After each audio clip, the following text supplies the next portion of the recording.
144 ಹಾಕಿದ್ರೆ ನಮಗೆ ಪ್ರೊಟೆಸ್ಟ್ ಮಾಡೋಕ್ಕೂ ಅವಕಾಶ ಕೊಡ್ತಿಲ್ಲ ಅಂತ ನೋಡಿ.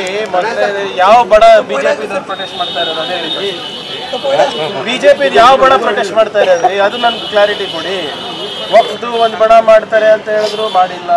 ಇನ್ನ ಒಂದು ಯಾವುದೋ ಬೇರೆ ದರ ಏರಿಕೆ ಬಗ್ಗೆ ಮಾಡ್ತೀನಿ ಅಂತೂ ಮಾಡಿಲ್ಲ. ಈಗ ಉದಯಗಿರಿ ಬಗ್ಗೆನೂ ಮಾಡ್ತಾ ಇದ್ದಾರೆ ಅಂತ ಯಾವ್ದು ಬಣದ ಪ್ರೊಟೆಸ್ಟ್ ಇದೆ ಅಂತ ಗೊತ್ತಾದ್ರೆ ನಾವು ಹೇಳ್ಬೋದು. ರಿಯಾಕ್ಷನ್ ಬೇರೆ ಇಲ್ಲ, ಅದು ಅಧಿಕೃತ ಬಿಜೆಪಿನ ಅನಧಿಕೃತ ಬಿಜೆಪಿನ ಗೊತ್ತಾದ್ರೆ ಅದ್ರ ತಕ್ಕಂಡು ಸೆಕ್ಷನ್ ಹಾಕಿರ್ಬೋದು. ಆಮೇಲೆ ಬಿಜೆಪಿ ಅವರು ಬಹಳ ಸ್ಪಷ್ಟವಾಗಿ ಹೇಳಿಕ್ಕೆ ನಾನು ಬಯಸ್ತಾ ಇದ್ದೀನಿ. ಅಲ್ಲಿ ಹೋಗ್ತಾ ಇರೋದೇನಕ್ಕೆ, ಅಲ್ಲಿ ಈಗ ಎಲ್ಲ ಆದ್ಮೇಲೆ ಹೋಗ್ತಾ ಇರೋದೇನಕ್ಕೆ. ಈಗ ಮೊನ್ನೆ ತಾನೇ ಪ್ರತಾಪ್ ಸಿಂಹ ಅವ್ರ ಮೇಲೆ ದ್ವೇಷದ ಭಾಷಣ ಮಾಡಿದ್ದಾರೆ ಅಂದ್ಬಿಟ್ಟು ಕೇಸ್ ಆಗಿದೆ. ಇದ್ರ ಉದ್ದೇಶ ಏನಿದೆ? ಕರ್ನಾಟಕದಲ್ಲಿ ಕಾನೂನು ಸುವ್ಯವಸ್ಥೆ ಹಾಳು ಮಾಡಬೇಕಂತ ದುರುದ್ದೇಶದಿಂದನೇ ಇವರೆಲ್ಲ ಮಾಡ್ತಾ ಇರೋಲ್ಲ.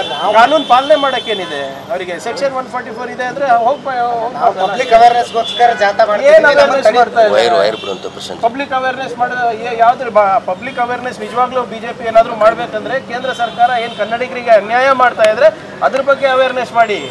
ಹೋಗಿ ಕೇಂದ್ರ ಸರ್ಕಾರದಲ್ಲಿ ಮಹಾರಾಷ್ಟ್ರ ಸರ್ಕಾರ ಏನು ಕನ್ನಡಿಗರ ಮೇಲೆ ದೌರ್ಜನ್ಯ ಮಾಡ್ತಾ ಇದ್ರೆ ಅದ್ರ ಬಗ್ಗೆ ಅವೇರ್ನೆಸ್ ಮಾಡಿ. ಇದ್ರ ಬಗ್ಗೆ ಅವೇರ್ನೆಸ್ ಏನು ಅವಶ್ಯಕತೆ ಇಲ್ಲ. ಯಾರಿಗೆ ಎಸ್ಕಾಂನವರು ಒಂದು ನೋಟಿಸ್ ಜಾರಿ ಮಾಡಿದ್ದಾರೆ, ಒಂದು ವೇಳೆ ಗೃಹಜ್ಯೋತಿ ಹಣ ಏನಾದರೂ ಸರ್ಕಾರ ಕಟ್ಟಿಲ್ಲ ಅಂದ್ರೆ ಜನ ಕಟ್ಟಬೇಕು ಅಂತ ಹೇಳಿ. ನೋಡಿ, ಅದು ಯಾವುದು ನನಗೆ ಗೊತ್ತಿಲ್ಲ, ಅದ್ರ ಬಗ್ಗೆ ಹೆಚ್ಚು ಮಾಹಿತಿ ಇಲ್ಲ. ESCOM is a corporation. ಏನು ಈ ಯೋಜನೆ ಇದೆ ಕಾರ್ಪೊರೇಷನ್ ಅನುಷ್ಠಾನ ಆಗುತ್ತೆ, ಸರ್ಕಾರ ಅದು ಪಾವತಿ ಮಾಡುತ್ತೆ. ಜನರು ಯಾಕೆ ಇಲ್ಲ, ಯಾರು ಅದು ಕೊಟ್ಟಿದ್ದಾರೆ ನನಗೆ ಸಂಪೂರ್ಣವಾದಂಥ ಮಾಹಿತಿ ಇಲ್ಲ ನನಗೆ. ಆದರೆ ಏನೇ ಇದ್ರೂ ಸರ್ಕಾರನೇ ಭರಿಸ್ಬೇಕು. ಇಟ್ಸ್ ಏನೋ guarantee by the government, not by the ESCOM. ಎಸ್ಕಾಂದವ್ರು ಯಾರೋ ಏನೋ ಮಾಡಿರ್ತಾರೆ ಅಂತ ಅದಕ್ಕೆಲ್ಲ ನಾವು ಗಮನ ಕೊಡೋದ ಅವಶ್ಯಕತೆ ಇಲ್ಲ. ಎಸ್ಕಾಮಿಂದ ಏನಾಗ್ತಾ ಇದೆ ಅದನ್ನ ಪಾವತಿ ಮಾಡೋದು ನಮ್ಮ ಜವಾಬ್ದಾರಿ ಆಗುತ್ತೆ. ವಿಜೇಂದ್ರ ಅವ್ರ ದಿವಾಳಿ ಆಗಿದೆ. ಫಸ್ಟ್ ಅವ್ರ ಏನು ದಿವಾಳಿತನ ಅವ್ರ ಪಾರ್ಟಿನಲ್ಲಿದೆ ಅದ್ರ ಬಗ್ಗೆ ಮಾತಾಡಲಿ. ಕೇಂದ್ರದಿಂದ ಆಗ್ತಾ ಇರುವಂಥ ಅನ್ಯಾಯ ಏನಿದೆ ನಮ್ಮ ರಾಜ್ಯಕ್ಕೆ ಅದ್ರ ಬಗ್ಗೆ ಮಾತಾಡಲಿ. ಸುಮ್ಮನೆ ಪಾಪರ್ ಸರ್ಕಾರ, ಆ ಸರ್ಕಾರ, ಈ ಸರ್ಕಾರ ಅಂತ ಹೇಳ್ತಾ ಇದ್ದಾರಲ್ಲ. ಇನ್ನೇನು ಮುಂದಿನ ಶನಿವಾರ ಬರಲಿ, ಅವರಿಗೂ ಆಹ್ವಾನ ಮಾಡ್ತೀನಿ. ಕಲ್ಯಾಣ ಕರ್ನಾಟಕ ವತಿಯಿಂದ ಬೋರ್ಡ್ ವತಿಯಿಂದ 1000 ಕೋಟಿ ರೂಪಾಯಿದು ಕಲ್ಯಾಣ ಪಥ ಉದ್ಘಾಟನೆ ಆಗ್ತಾ ಇದೆ. ಇನ್ನು ಒಂದು ತಿಂಗಳಾದ ಮೇಲೆ ಪ್ರಗತಿ ಪದ 5000 ಕೋಟಿನಲ್ಲಿ ನಾವು ಅನುಷ್ಠಾನಕ್ಕೆ ತರ್ತಾ ಇದ್ದೀವಿ. ಬರಲಿ, ಅವರು ಬರಲಿ, ಅವ್ರ ಕಾನ್ಸ್ಟಿಟ್ಯೂನ್ಸಿಗೂ ಕೊಡ್ತಾ ಇದ್ದೀವಲ್ಲ ದುಡ್ಡು.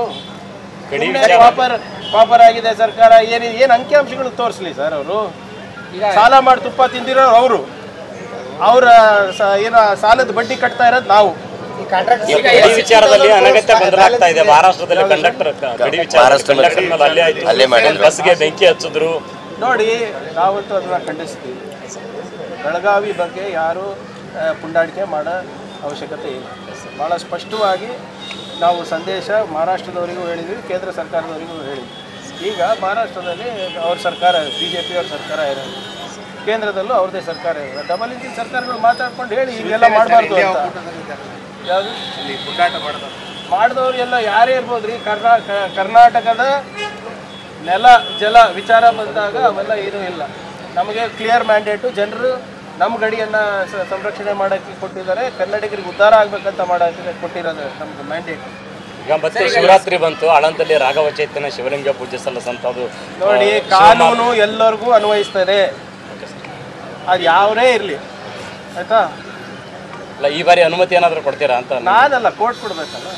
ಕೋರ್ಟ್ನಲ್ಲಿ ಇದೆ ಅಲ್ವಾ ಮ್ಯಾಟರ್. ನಾವು ಏನೇನು ಸಬ್ಮಿಟ್ ಮಾಡಬೇಕು ಕೋರ್ಟಿಗೆ ಸಬ್ಮಿಟ್ ಮಾಡಿದ್ದೀವಿ. ಕೋರ್ಟ್ ಏನು ಹೇಳಿದ್ರೆ ಡೈರೆಕ್ಷನ್ ಹಿಂದೆನೂ ಪಾಲನೆ ಆಗಿದೆ, ಮುಂದೆನೂ ಪಾಲನೆ ಆಗುತ್ತೆ. ಆದರೆ ಕಾನೂನನ್ನು ಕೈಗೆ ತಗೊಂಡು ಹೋದರೆ ಅದರದ್ದು ಪ್ರತಿಫಲ ಇದೆ. ಹೌದು, ಅವ್ರಿಗೆ ಅಷ್ಟೇ ಇರೋದು. ಅವರೇ ತಾನೇ ಯಾವಾಗಲೂ ನೋಡಿ, ಅವರೇ ಕಾನೂನು ಉಲ್ಲಂಘನೆ ಜಾಸ್ತಿ ಮಾಡ್ತಾ ಇರೋದಲ್ಲ. ಯಾರು ಕಾನೂನು ಉಲ್ಲಂಘನೆ ಮಾಡ್ತಾರೆ ಅವರಿಗೆ ತಾನೇ ಕಾನೂನು ಅನ್ವಯಿಸ್ತದೆ. ಇನ್ನೊಂದು ಉದ್ಯಾನವನದ ಬಗ್ಗೆ ಸ್ವಲ್ಪ ನೋಡಿ, ಲೀಗಲ್ ಆಗಿ ಮಾಡಿದ್ರು ಪ್ರಾಬ್ಲಮ್, ಇಲ್ಲಿಗಲ್ ಮಾಡಿದ್ರೆ ತಾನೇ ಸುದ್ದಿ ಆಗೋದು. ಇಲ್ಲಿಗಾಲಿಟಿ ಏನಿದೆ ಅದು ತೋರಿಸ್ಲಿ. ಬಿಜೆಪಿ ಅವ್ರು ಆಯ್ತಲ್ಲಪ್ಪ, ಈಗ ಎಷ್ಟು ಕೇಸ್ಗಳು ಆಯಿತು. ಈಗ ನನ್ನ ರಾಜೀನಾಮೆ ಕೇಳಿ 4 ಸರಿ ಆಯ್ತೇನ್ರಿ ಬಿಜೆಪಿ ಅವರು? ಆಯ್ತಾ ಇಲ್ಲ? ಯಾಕೆ ವಿಜೇಂದ್ರ ಅವ್ರು ಯಾಕೆ ಬಂದಿಲ್ಲ ಕಲಬುರಗಿ ಪ್ರೊಟೆಸ್ಟಿಗೆ?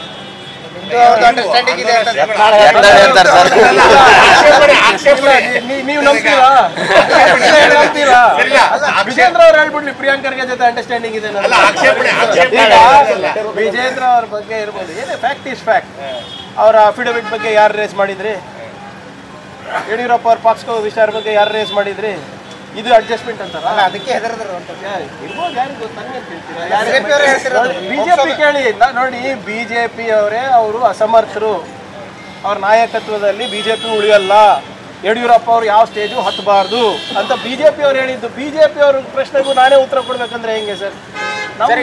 ನಂದು ಕೇಳಿ ನಾನು ಹೇಳ್ಬೋದು ನೋಡಿ. ಕರ್ನಾಟಕದಲ್ಲಿ ಪಂಚಾಯತ್, ಇಡೀ ದೇಶದಲ್ಲಿ ಕರ್ನಾಟಕ ಪಂಚಾಯತ್ ರಾಜ್ನಲ್ಲಿ ನಂಬರ್ 1 ಇದೆ. ಯಾರನ್ನ ಇದು ಕೇಳಿದ್ರ ನನಗೆ ಚೆನ್ನಾಗಿ ಮಾಡಿದ್ರ ಸರ್ ಕೆಲಸ ಅಂತ ಒಬ್ರು ಹೇಳಿಲ್ಲ ನನಗೆ.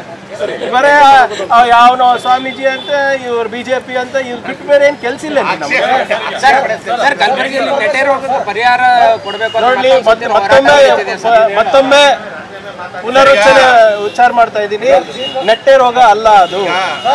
ಏನು ಡೀಪ್ ರಾಟ್ ಅಂತ ಏನು ಹೇಳ್ತಾರೆ ಅದು ನೋಡಿ, ಯಾರು ಇನ್ಶೂರೆನ್ಸ್ ಒಳಗಾಗಿಲ್ಲ ಅವ್ರಿಗೆ ಮಾತ್ರ ತೊಂದರೆ ಆಗ್ತಾ ಇದೆ. ಇಲ್ದಿರ ಆಗಲೇ 76 ಕೋಟಿ ರೂಪಾಯಿ ಇನ್ಶೂರೆನ್ಸನ್ನು ನಾವು ಕೊಡಿಸಿದ್ದೀವಿ. ಬೀದರಿಗಾಗಿಲ್ಲ, ರಾಯಚೂರಿಗಾಗಿಲ್ಲ, ಯಾದಗಿರಿಗಾಗಿಲ್ಲ. ಇಲ್ಲಿ ನಾವು ಬೆನ್ನಿಂದ ಬಿದ್ದು ವಿ ಹ್ಯಾವ್ ಎನ್ಶೋರ್ಡ್ ನಮ್ಮ ರೈತರಿಗೆ ಅನ್ಯಾಯ ಆಗ್ಲಾರ್ದಂಗೆ ನೋಡ್ಕೊಂಡಿದ್ದೀವಿ. ಮತ್ತೆ ಪ್ರೋತ್ಸಾಹ ಧನನೂ ಕೊಟ್ಟಿದ್ದೇವೆ. ಸೊ ಇದನ್ನ ಏನಿದೆ ನೋಡೋಣ, ಯಾರು ಅನ್ಇನ್ಶೂರ್ಡ್ ಇದ್ದಾರೆ ರೈತರು, ಅದ್ರ ಬಗ್ಗೆ ನೋಡೋಣ.